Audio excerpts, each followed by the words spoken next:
नमस्कार। आज हम कक्षा 8 हमारा राजस्थान के जो मोस्ट पर्सन हैं उनकी चर्चा करेंगे। देखो कक्षा 8 से कौन कौन से पर्सन बन सकते हैं। एक तो ये पर्सन बन सकता है कि राजस्थान में सर्वप्रथम मराठों ने 1711 ईस्वी में कहाँ पर प्रवेश किया था। देखो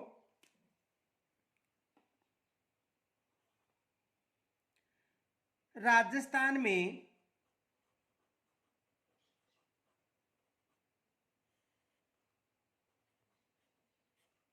राजस्थान में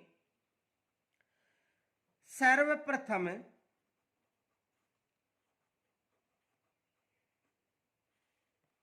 1711 ईस्वी में राजस्थान में सर्वप्रथम 1711 ईस्वी में मराठों ने सबसे पहले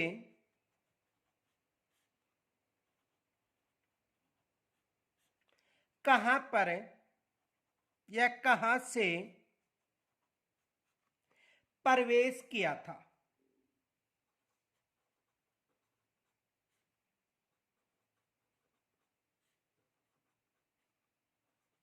ये एग्जाम में प्रश्न बन सकता है कि राजस्थान में सर्वप्रथम मराठों ने सबसे पहले कहां पर प्रवेश किया था। तो देखो मराठों ने सबसे पहले जो प्रवेश किया था वो मेवाड़ में किया था। कहां पर किया था? मेवाड़ में। ये एग्जाम में प्रश्न बन सकता है। तो सबसे पहले प्रवेश कहां पर किया था? मेवाड़ में।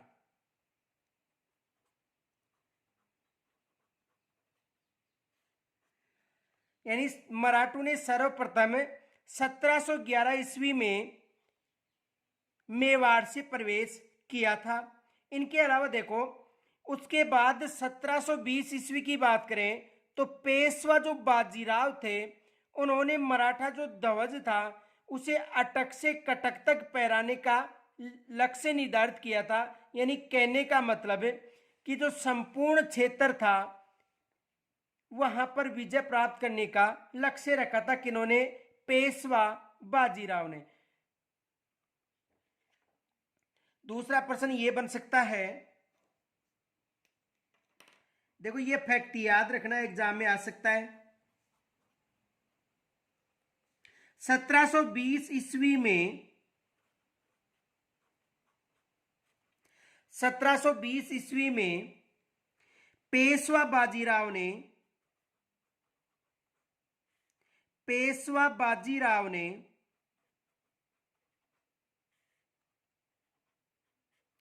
यानी 1720 में जो पेशवा बाजीराव था, बाजीराव ने मराठा ध्वज जो मराठा ध्वज था उसे अटक से कटक तक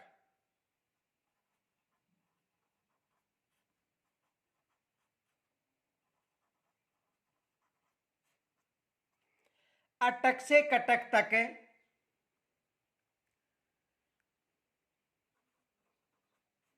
फहराने का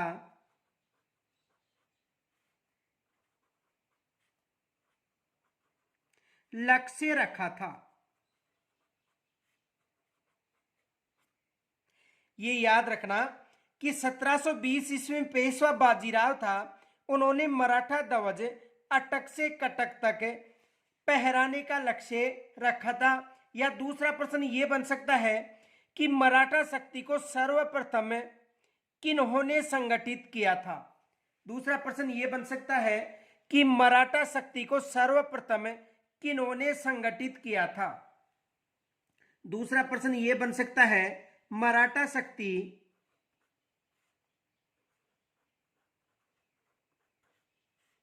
को सर्वप्रथम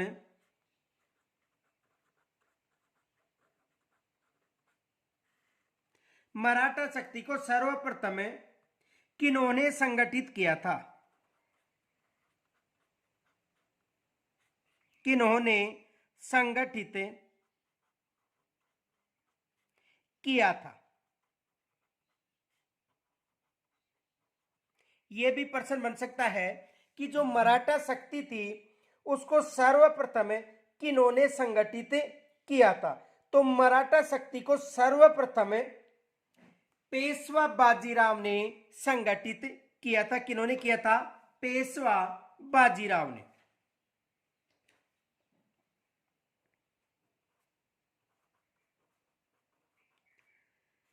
पेशवा बाजीराव ने किन्होंने किया था? पेशवा बाजीराव ने सबसे पहले जो मराठा शक्ति थी उसको संगठित किया था। दूसरा प्रश्न यह बन सकता है कि मराठों ने 1726 ईस्वी में राजस्थान के किन क्षेत्रों पर आक्रमण किया था? दूसरा प्रश्न यह बन सकता है, मराठों ने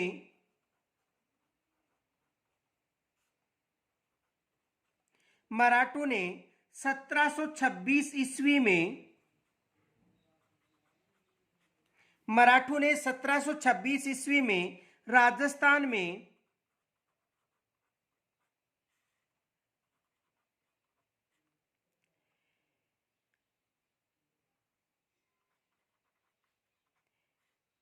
किन क्षेत्रों पर आक्रमण किया था? दूसरा प्रश्न यह बन सकता है कि मराठों ने 1726 में राजस्थान के किन क्षेत्रों में आक्रमण किया था? तो देखो 1726 में कोटा व बूंदी पर आक्रमण किया था। किस क्षेत्र पर? कोटा व बूंदी।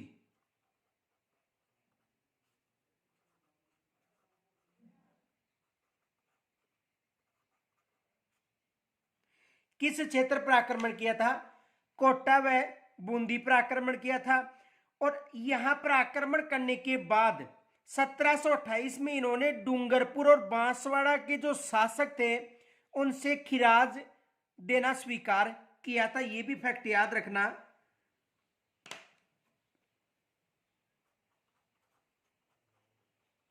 नोट, इसके पश्चात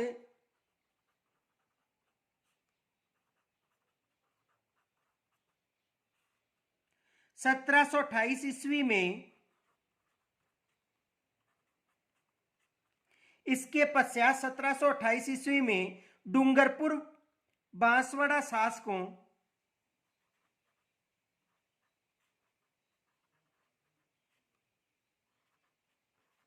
डूंगरपुर व बांसवाड़ा शासकों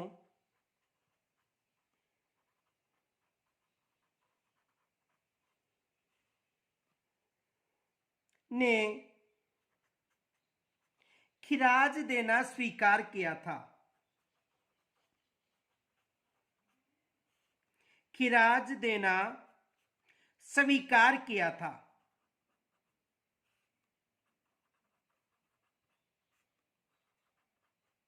यह भी एग्जाम में प्रश्न बन सकता है कि बांसवाड़ा व डूंगरपुर के जो शासक थे उन्होंने खिराज देना कब स्वीकार किया था? तो कब किया था?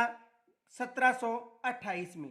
अब देखो, खिराज का मतलब है कृषि भूमि पर लगने वाला जो कर है उसे खिराज कहा जाता है। यह भी याद रखना, खिराज कृषि भूमि पर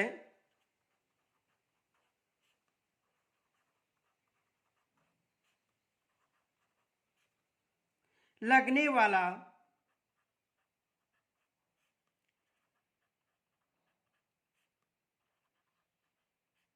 कर, यानी कृषि भूमि पर जो लगने वाला जो कर है उसे क्या कहा जाता है? खिराज। एग्जाम में प्रश्न आ सकता है कि खिराज किसे कहते हैं? तो कृषि भूमि पर जो लगने वाला जो कर है उसे क्या कहा जाता है?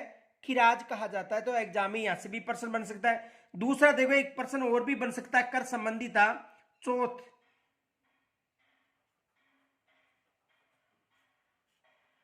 यह भी विशेष याद रखना, यानी मराठों द्वारा अन्य शासकों से लिया जाने वाला सुरक्षा कर।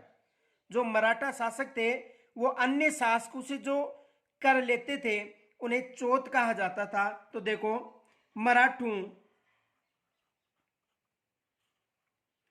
द्वारा अन्य शासकों से लिया जाने वाला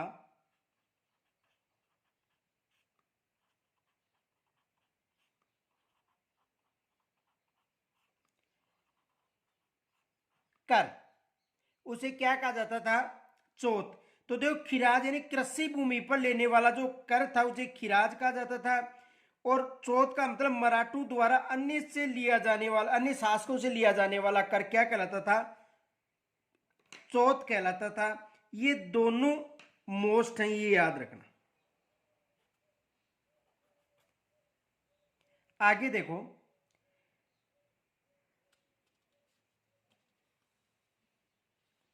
देखो दूसरा प्रश्न बन सकता है कि मराठों की बढ़ती शक्ति को रोकने के लिए जो हुरडा सम्मेलन हुआ था वो कब हुआ था? दूसरा प्रश्न ये बन सकता है। देखो, मराठों की शक्ति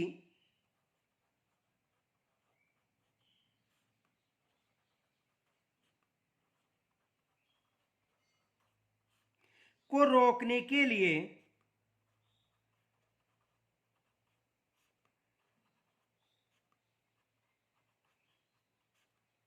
हुरडा सम्मेलन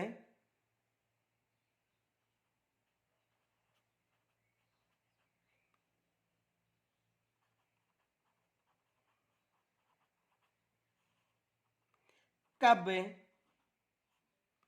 हुआ था? ये भी एग्जाम में प्रश्न बन सकता है कि जो हुरडा सम्मेलन था कब हुआ था। तो देखो ये सम्मेलन 17 जुलाई 1734 को हुआ था। और कहां पर हुआ था? भीलवाड़ा में हुआ था। ये भी याद रखना, कब हुआ था? 17 जुलाई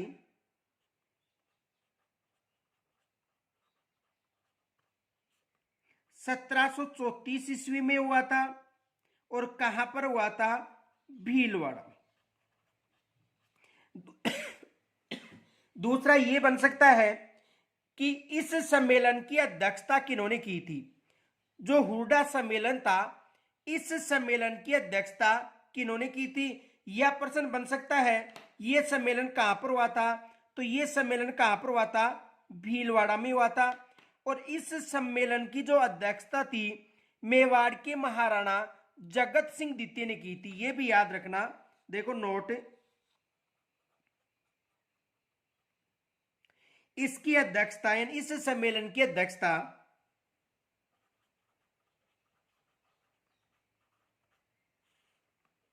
किन्होंने की थी? मेवाड़ के महाराणा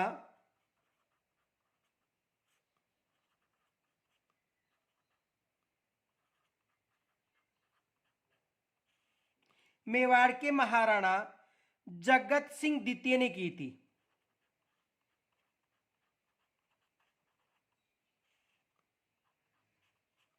किन्होंने की थी?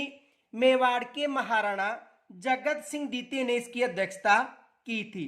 दूसरा प्रश्न यह बन सकता है कि इस सम्मेलन में कौन कौन से शासकों ने भाग लिया था? तो देखो, दूसरा प्रश्न बन सकता है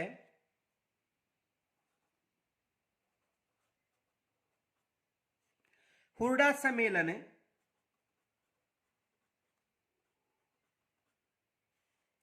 में किन किन शासकों ने भाग लिया था? यह भी प्रश्न बन सकता है कि जो हुरडा सम्मेलन हुआ था तो इस सम्मेलन में किन किन शासकों ने भाग लिया था? तो देखो, इसकी अध्यक्षता तो किन्होंने की थी? मेवाड़ के महाराणा जगत सिंह ने। इनके अलावा देखो आमेर के स्वाई जयसिंह थे।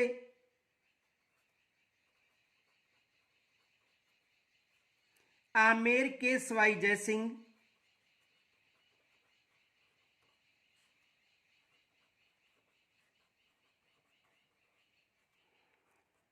द्वितीय।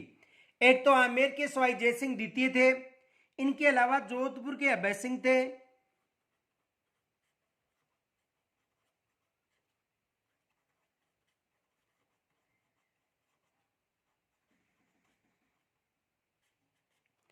जोधपुर के कौन थे? अभय सिंह थे। नागौर के भक्त सिंह थे।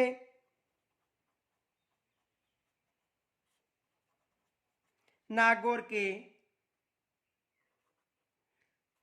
भक्त सिंह थे।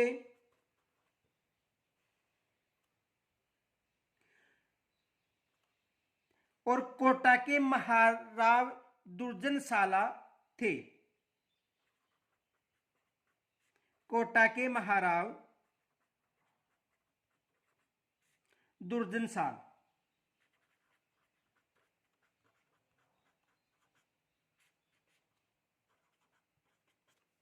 तो देखो हुड्डा सम्मेलन में, ये जो सम्मेलन हुआ था इसमें कौन कौन थे? इस सम्मेलन में एक तो जयपुर का सवाई जयसिंह द्वितीय यानी आमेर का सवाई जयसिंह द्वितीय था। जोधपुर के अभय सिंह थे। नागौर के भक्त सिंह थे और कोटा के महाराव दुर्जनशाल उपस्थित थे। अब देखो ये प्रश्न ऐसा भी बन सकता है कि इस सम्मेलन में किन्होंने भाग नहीं लिया था। 3 ये दे दिए जाएंगे और एक दूसरा शासक दे दिया जाएगा। तो ये विशेष याद रखना, एग्जाम में यहां से प्रश्न बन सकता है कि हुड्डा सम्मेलन कहाँ हुआ था? भीलवाड़ा में हुआ था। अध्यक्षता किन्होंने की थी? मेवाड़ के महाराणा जगत सिंह द्वितीय ने की थी। किन्होंने भाग लिया था? आमेर के सवाई जय सिंह द्वितीय, जोधपुर के अभय सिंह, नागौर के भक्त सिंह और कोटा के महाराव दुर्जनशाल ने भाग लिया था। दूसरा प्रश्न ये बन सकता है, पेशवा बाजीराव ने राजस्थान नीति का आकलन करने के लिए अपनी माता राधाबाई को राजस्थान में तीर्थ यात्रा के लिए कब भेजा था? यह प्रश्न भी बन सकता है। दूसरा प्रश्न यह बन सकता है, पेशवा बाजीराव ने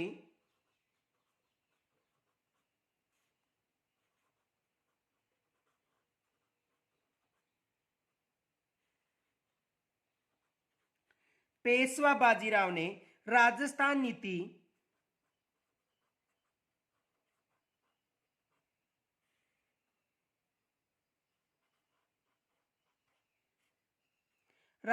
नीति का आकलन करने के लिए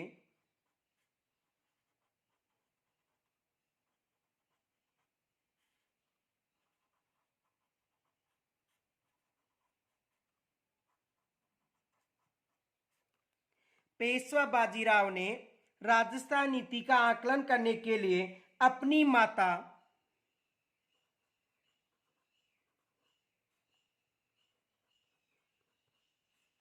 राधाबाई को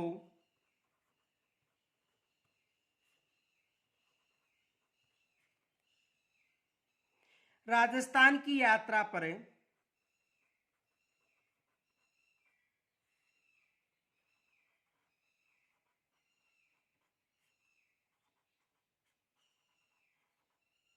कब भेजा था? ये एग्जाम में प्रश्न बन सकता है। तो देखो कब भेजा था? 1735 में भेजा था। कब भेजा था? 1735 में, ये याद रखना।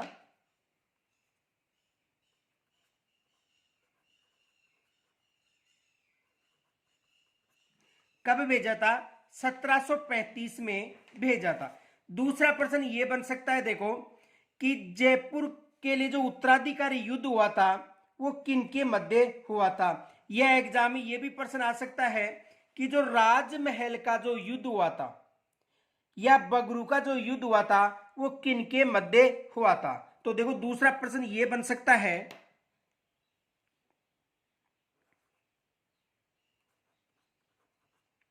राजमहल व बगरू, यानी दोनों याद रखना, राजमहल व बगरू का युद्ध किन शासकों के मध्य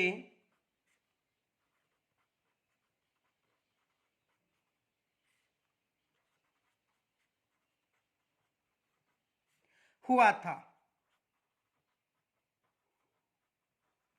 यह भी एग्जाम में प्रश्न बन सकता है कि जो राजमहल और बगरू का जो युद्ध था वो किनके मध्य हुआ था? तो ये युद्ध ईश्वर सिंह व माधो सिंह के मध्य हुआ था। जयपुर के शासक।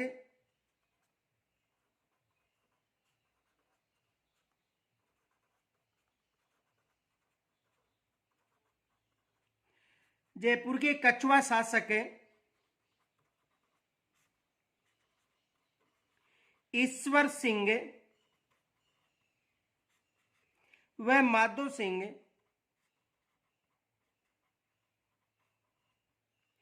के मध्य हुआ था।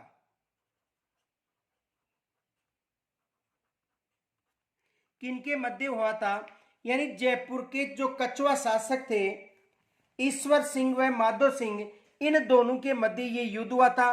और ये उत्तराधिकारी युद्ध था। कौन सा युद्ध था? उत्तराधिकारी युद्ध था। ये भी याद रखना, ये कौन सा युद्ध था? उत्तराधिकारी युद्ध। तो देखो,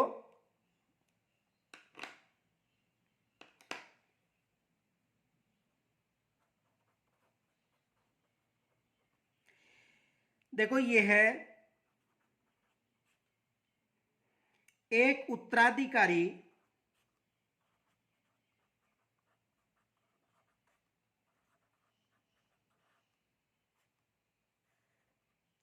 संघर्ष था।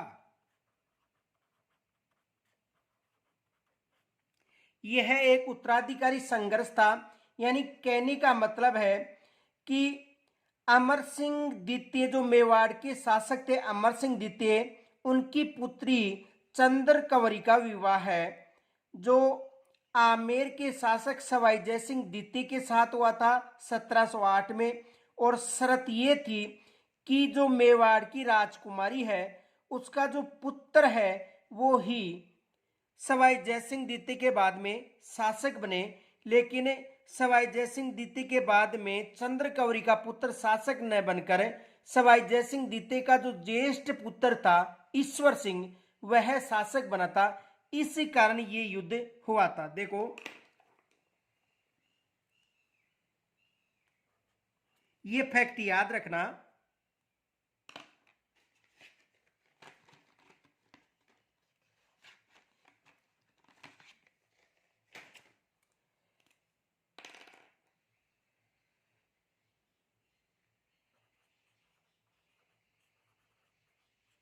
उदयपुर के महाराणा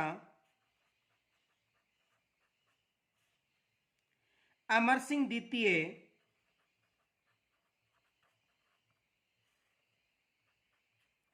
की पुत्री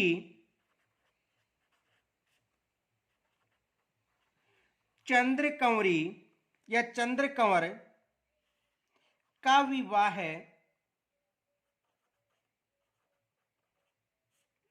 आमेर के सवाई जयसिंह द्वितीय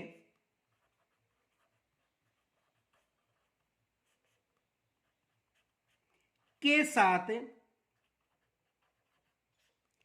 एक शर्त पर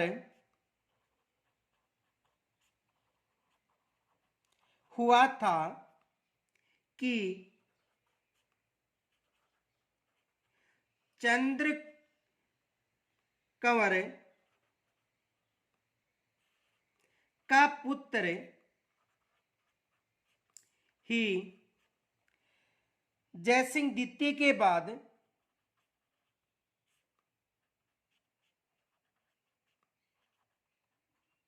शासक बने।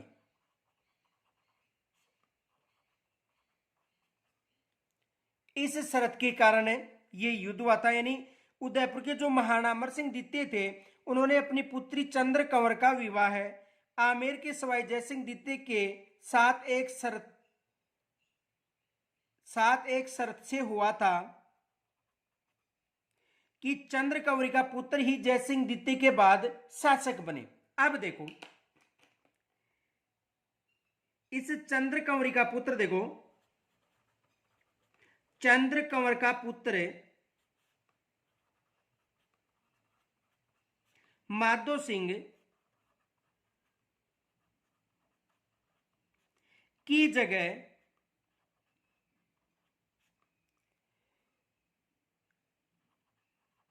जयसिंह का ज्येष्ठ पुत्र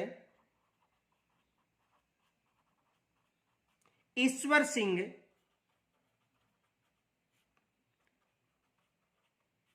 शासक बना था।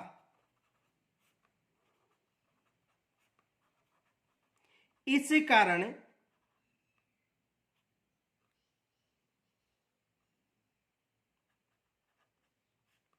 यह युद्ध हुआ था।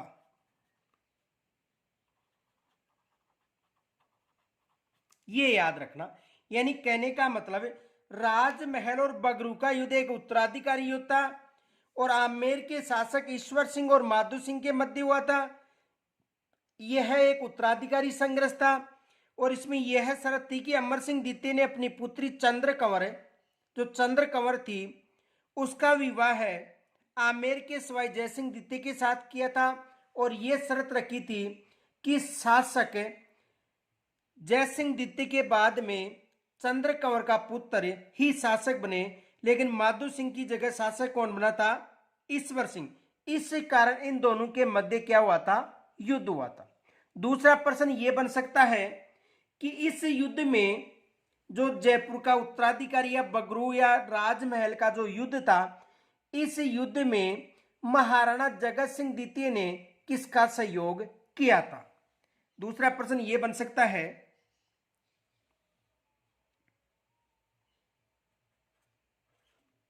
जयपुर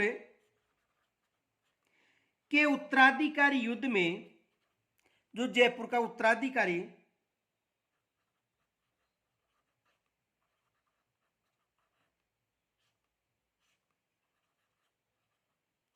युद्ध में जयपुर के उत्तराधिकारी युद्ध में मेवाड़ के महाराणा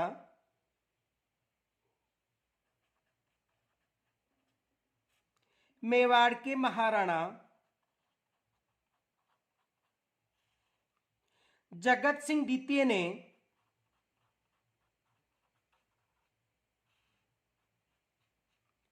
यानी जयपुर का जो उत्तराधिकारी युद्ध हुआ था, इसमें मेवाड़ के महाराणा जगत सिंह द्वितीय ने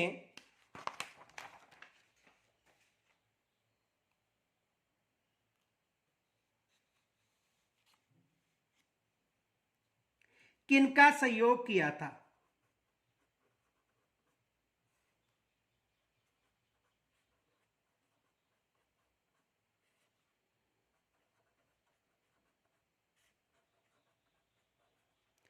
तो देखो, इन्होंने किनका सहयोग किया था? इन्होंने माधो सिंह का सहयोग किया था, क्योंकि माधो सिंह के ये मामा थे।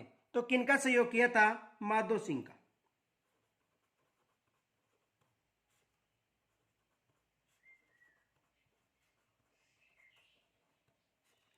किनका सहयोग किया था? सवाई माधो सिंह का किया था, क्योंकि ये माधो सिंह के मामा लगते थे। तो किनका साथ दिया था? सवाई माधो सिंह का इन्होंने साथ दिया था। दूसरा प्रश्न ये बन सकता है कि माधो सिंह ने किसके सहयोग से जयपुर का, या माधो सिंह किसके सहयोग से जयपुर का शासक बना था? तो देखो, इसमें मराठों ने विशेष सहयोग किया था, ये याद रखना। दूसरा प्रश्न बन सकता है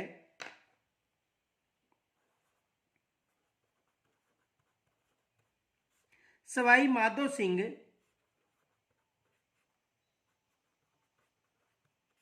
किनके सहयोग से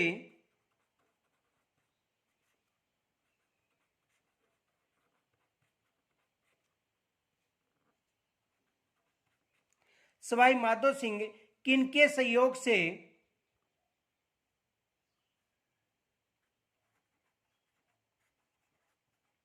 जयपुर के शासक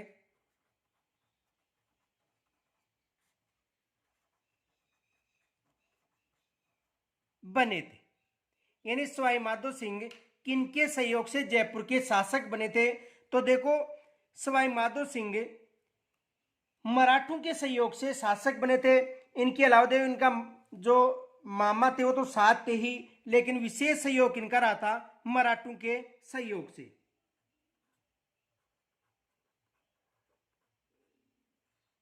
मराठों के सहयोग से।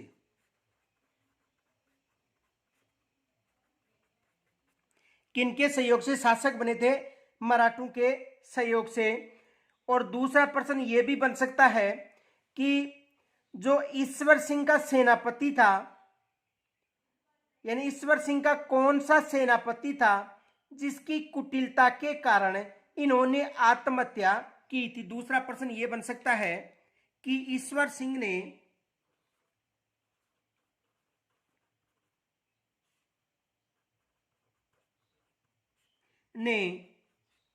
अपने किस सेनापति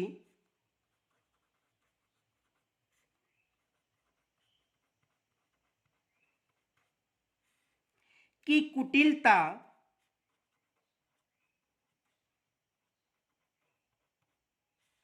के कारण आत्महत्या की थी।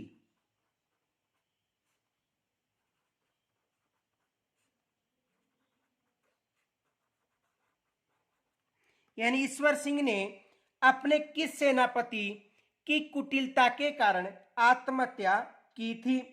तो देखो कौन सा सेनापति था, यानी इनका जो सेनापति था हरगोविंद नाटानी। कौन था? सेनापति हरगोविंद नाटानी। सेनापति हरगोविंद नाटानी। इसकी कुटिलता के कारण उन्होंने आत्महत्या की थी। किन्होंने आत्महत्या की थी? ईश्वर सिंह ने। तो एग्जाम में यहां से भी प्रश्न बन सकता है कि किसकी कुटिलता के कारण उन्होंने आत्महत्या की थी। तो सेनापति हरगोविंद, जो सेनापति हरगोविंद नाटानी थे, उनकी कुटिलता के कारण। दूसरा प्रश्न ये बन सकता है कि मेवाड़ का जो उत्तराधिकारी संघर्ष था वो किनके मध्य हुआ था। दूसरा प्रश्न ये बन सकता है, मेवाड़ का उत्तराधिकारी युद्ध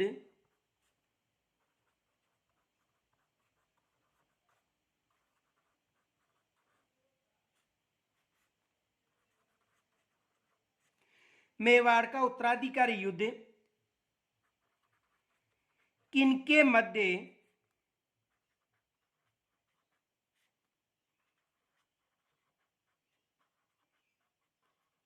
मध्य हुआ था।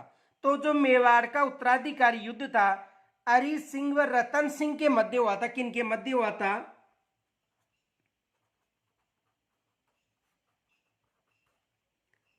हरि सिंह व रतन सिंह के मध्य। मेवाड़ का जो उत्तराधिकारी युद्ध था वो किनके मध्य हुआ था? हरि सिंह व रतन सिंह के मध्य हुआ था। यानी कहने का मतलब है कि 1761 ईस्वी में जो महाराणा राज सिंह द्वितीय की मृत्यु के बाद में हरि सिंह को मेवाड़ का शासक बनाया गया, लेकिन उसके बाद इनका जो दूसरा पुत्र था रतन सिंह, उन्होंने मराठों की सहायता लेने का प्रयास किया था और मराठों की सहायता से इन्होंने हरि सिंह के साथ युद्ध किया था। तो देखो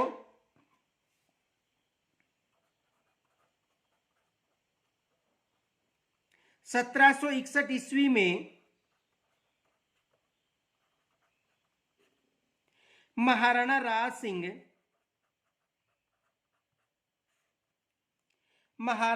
सिंह द्वितीय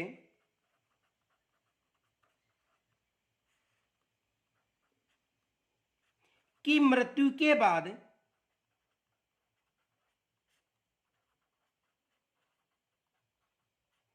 हरि सिंह को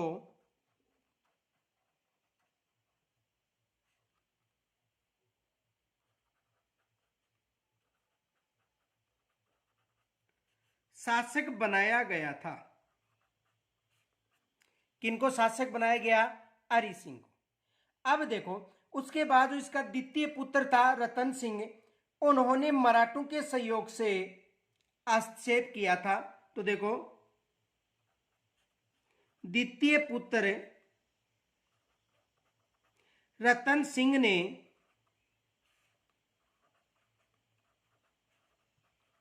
मराठों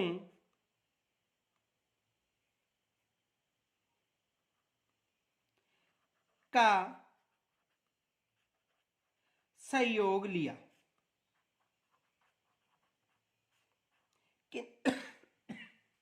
किनका सहयोग लिया था? मराठों का सहयोग लिया था। तो देखो यह ऐसा एक प्रश्न बन सकता है कि जो मेवाड़ का उत्तराधिकारी युद्ध था किस शासक के बाद हुआ था? तो देखो 1761 में महाराणा राज सिंह द्वितीय की मृत्यु हो गई थी। उसके बाद हरि सिंह व रतन सिंह के मध्य ये युद्ध हुआ था। दूसरा प्रश्न बन सकता है कि जोधपुर का उत्तराधिकारी युद्ध किनके मध्य हुआ था?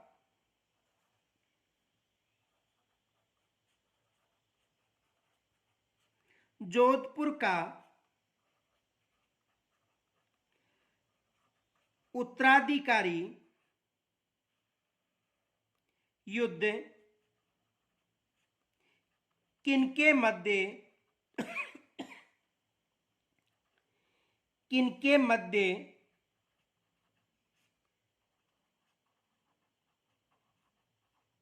हुआ था? यह भी प्रश्न बन सकता है कि जो जोधपुर का उत्तराधिकारी युद्ध था वो किनके मध्य हुआ था?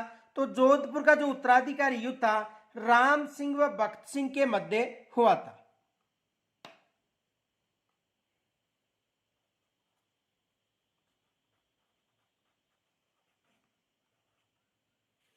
राम सिंह व भक्त सिंह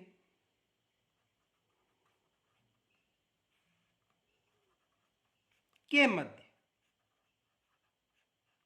किनके मध्य हुआ था? राम सिंह व भक्त सिंह के मध्य हुआ था। और इसमें जो राम सिंह थे, यानी कहने का मतलब राम सिंह और भक्त सिंह के मध्य जो उत्तराधिकारी युद्ध हुआ था इन दोनों में ही मराठों ने सहायता ली थी। पेशवा, सिंधिया व होलकर के हस्तक्षेप से आधा राज्य भक्त सिंह को मिला था और आधा राज्य किसे मिला था? राम सिंह को। अब देखो याद रखना, जो मराठों का जो हस्तक्षेप था वो जयपुर उत्तराधिकारी संघर्ष में भी रहा था, जोधपुर उत्तराधिकारी संघर्ष में भी रहा था और मेवाड़ उत्तराधिकारी संघर्ष में भी रहा था। तो यहां से एग्जाम में प्रश्न बन सकता है। दूसरा प्रश्न यह बन सकता है कि राजस्थान के राज्यों में सर्वप्रथम अंग्रेजों के साथ संधि करने वाला राज्य कौन सा था? दूसरा प्रश्न यह बन सकता है कि राजस्थान के राज्यों में सर्वप्रथम अंग्रेजों के साथ संधि स्वीकार करने वाला राज्य था। देखो राजस्थान के राज्यों में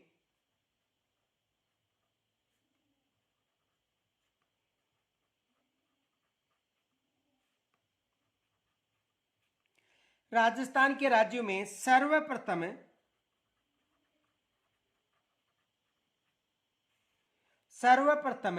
अंग्रेजों के साथ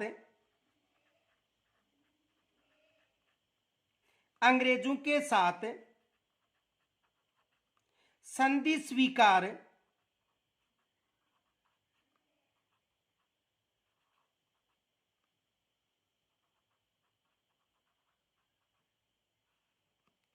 करने वाला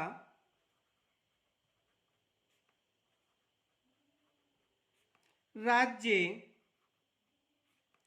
कौन सा था? यह भी एग्जाम में प्रश्न बन सकता है कि राजस्थान के राज्यों में सर्वप्रथम अंग्रेजों के साथ जो संधि करने वाला राज्य कौन सा था? तो देखो संधि करने वाला राज्य कौन सा था? भरतपुर था। कौन सा राज्य था? भरतपुर।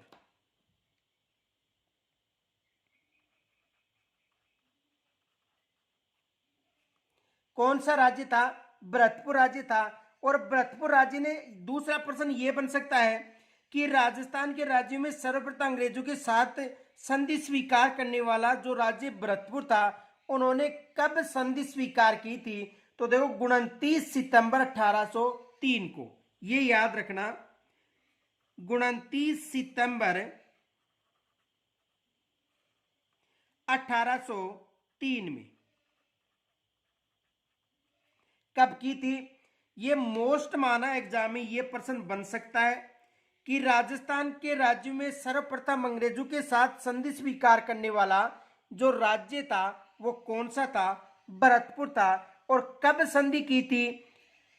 29 सितंबर 1803 में। दूसरा प्रश्न ये बन सकता है कि मराठों ने कोटा व बूंदी पर आक्रमण कब किया था? देखो, मराठों ने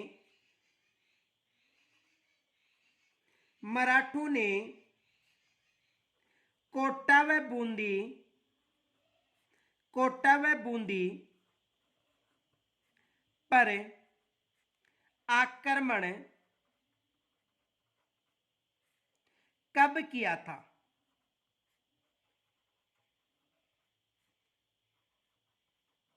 देखो, मराठों ने कोटा व बूंदी पर आक्रमण कब किया था? यह भी एग्जाम में प्रश्न बन सकता है। तो कब किया था, यानी कहने का मतलब 1726 ईस्वी में। कब किया था? 1726 ईस्वी में।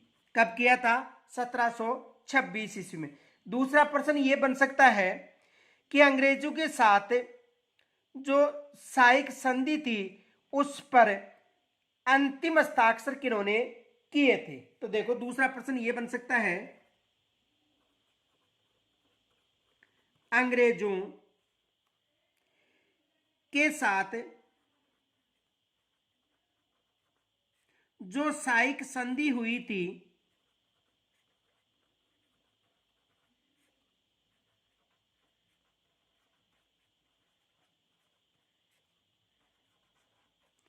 अंग्रेजों के साथ जो साइक संधि हुई थी उस पर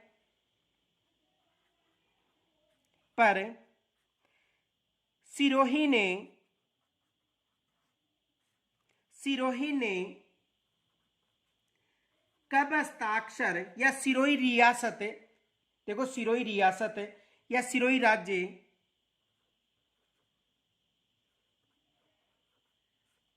ने कब हस्ताक्षर किए थे?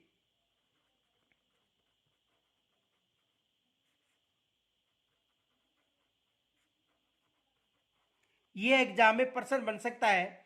तो सबसे पहले तो देखो, भरतपुर, और अंतिम यदि पूछा जाए तो किस, यानी 1823 में किन्होंने किए थे? सिरोही ने।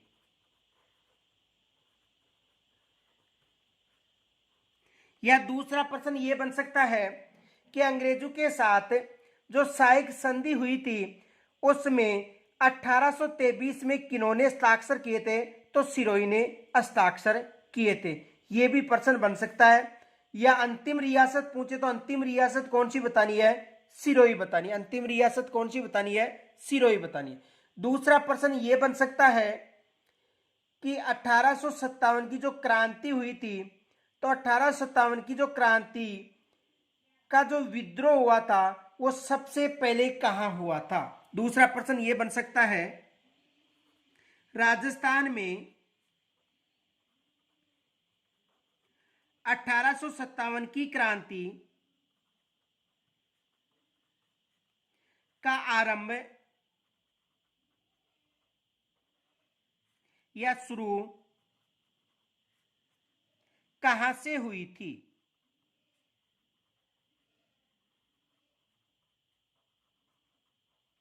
ये भी एग्जाम में प्रश्न बन सकता है।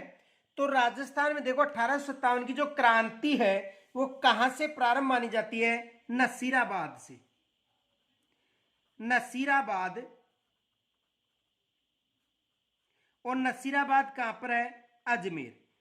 तो राजस्थान में 1857 की जो क्रांति है उसका जो प्रारंभ है वो कहां से माना जाता है? नसीराबाद से माना जाता है। तो एग्जाम में ये भी प्रश्न बन सकता है। या इस प्रश्न को ऐसा भी पूछा जा सकता है कि 1857 का पहला जो विद्रोह था वो कहां से हुआ था? तो 1857 क्रांति का जो पहला विद्रोह था वो कहां से हुआ था? राजस्थान में नसीराबाद से। राजस्थान में कहां से हुआ था? नसीराबाद से। दूसरा प्रश्न ये बन सकता है कि 1857 की क्रांति के दौरान मेजर बर्टन और उसके दो पुत्रों को कहां पर मारा गया था या कहां पर उसकी मृत्यु हो गई थी? दूसरा प्रश्न यह बन सकता है, 1857 की क्रांति के दौरान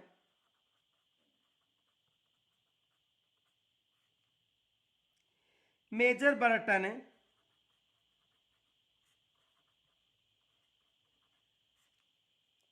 और उसके दो पुत्र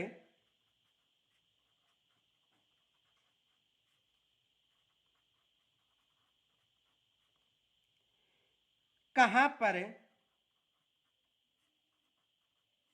मारे गए थे?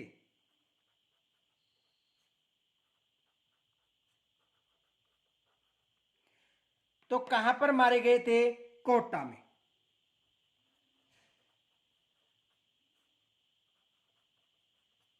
कहां पर मारे गए थे? कोटा में। यह भी एग्जाम में प्रश्न बन सकता है कि उन जो मेजर बर्टन था और उनके जो दो पुत्र थे वो कहां पर मारे गए थे। दूसरा प्रश्न ये बन सकता है कि क्रांतिकारी जयदयाल का संबंध किस क्षेत्र से था। देखो दूसरा प्रश्न ये बन सकता है, क्रांतिकारी जयदयाल का संबंध